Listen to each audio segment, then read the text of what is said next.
안녕하세요. 기업은행 이범주 차장입니다.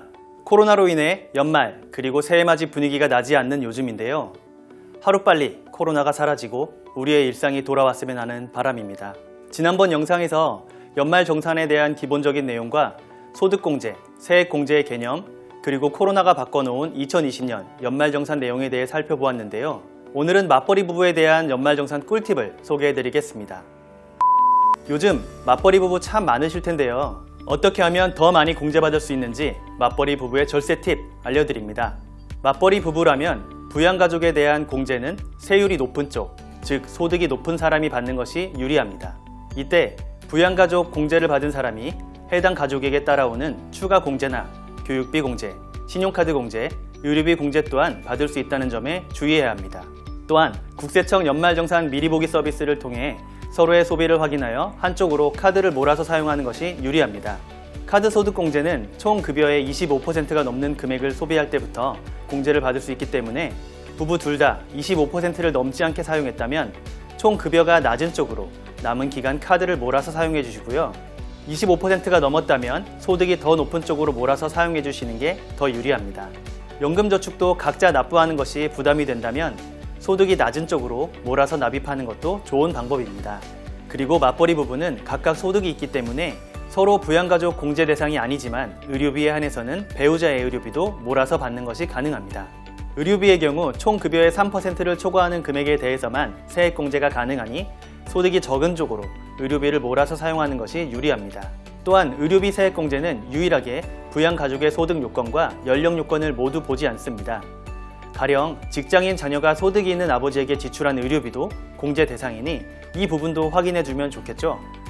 올해 병원에서 쓴 의료비가 많아 총 급여의 3%를 넘었다면 안경이나 컨택트렌즈 구입비도 인당 50만원까지 포함되니 꼼꼼히 챙기는 것이 좋습니다.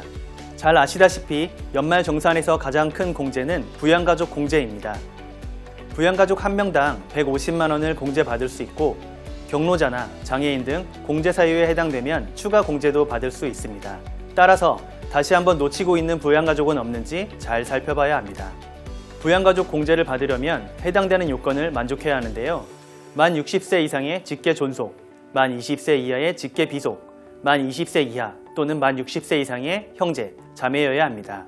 부모님이나 조부모님과 같은 직계 존속은 같이 살지 않고 따로 살고 있더라도 공제를 받을 수 있으므로 본인뿐만 아니라 배우자의 부모님과 조부모님 모두 공제받고 있는지 체크해봐야 합니다. 또한 2020년 종합, 퇴직, 양도소득 금액의 합계가 연 100만원 이하여야 합니다. 가령 장모님이 올해 부동산을 팔아서 양도소득 금액이 100만원이 넘게 발생했다고 하면 올해는 장모님에 대한 부양가족 공제를 받을 수 없습니다. 이는 해마다 체크하는 것으로 내년에 장모님이 소득이 없다면 내년 연말정산 때에는 다시 부양가족에 넣어 공제를 받을 수 있습니다. 만약 배우자가 아르바이트를 해서 급여 소득이 있다면 올해 받은 총 급여가 500만원 이하일 때 공제를 받을 수 있습니다. 마지막으로 국세청 연말정산 간소화 서비스를 이용하면 올해 내가 소비한 내역과 공제 등을 확인할 수 있는데요. 빠뜨린 부분이 없는지 체크해보세요. 홈택스 연말정산 미리 보기로 들어가면 올해 9월까지 신용카드 등 사용 내역을 확인할 수 있고 10월 이후 지출 내역에 따라 달라지는 소득 공제액도 미리 계산할 수 있습니다.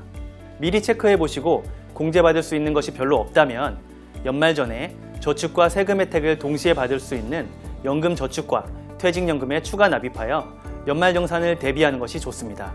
이외에 남은 기간 동안 준비할 수 있는 세액공제, 소득공제 금융상품을 간단히 정리해드릴게요. 연금저축은 연 400만원까지 납입 가능하고 개인형 IRP는 연금저축 한도를 포함하여 연 700만원까지 가능합니다. 만약 연금저축에 400만원을 이미 채웠다면 IRP에는 300만원까지만 적용이 되겠죠. 연금저축을 최대 한도까지 납입하면 66만원, 개인형 IRP까지 최대 한도로 납입하면 115만 5천원을 절세할 수 있습니다. 그리고 주택청약 종합저축 연 240만원, 노란우산공제 연 500만원 납입 한도를 꽉 채웠을 때 각각 96만원, 115만 5천원의 절세 혜택을 누릴 수 있습니다. 카드 소득공제는 앞에서 설명해드린 연말정산 영상을 참고해 주시고요. 연금저축과 IRP, 그리고 주택청약 종합저축에 대한 자세한 영상은 유튜브 하단에 링크로 걸어두겠습니다. 필요하신 분들은 꼭 참고하셔서 절세하시길 바라겠습니다. 지금까지 맞벌이 부부의 연말 정산 절세 꿀팁에 대해 알려드렸는데요. 이 영상이 도움이 되셨다면 기업은행 채널 구독과 좋아요 부탁드릴게요. 감사합니다.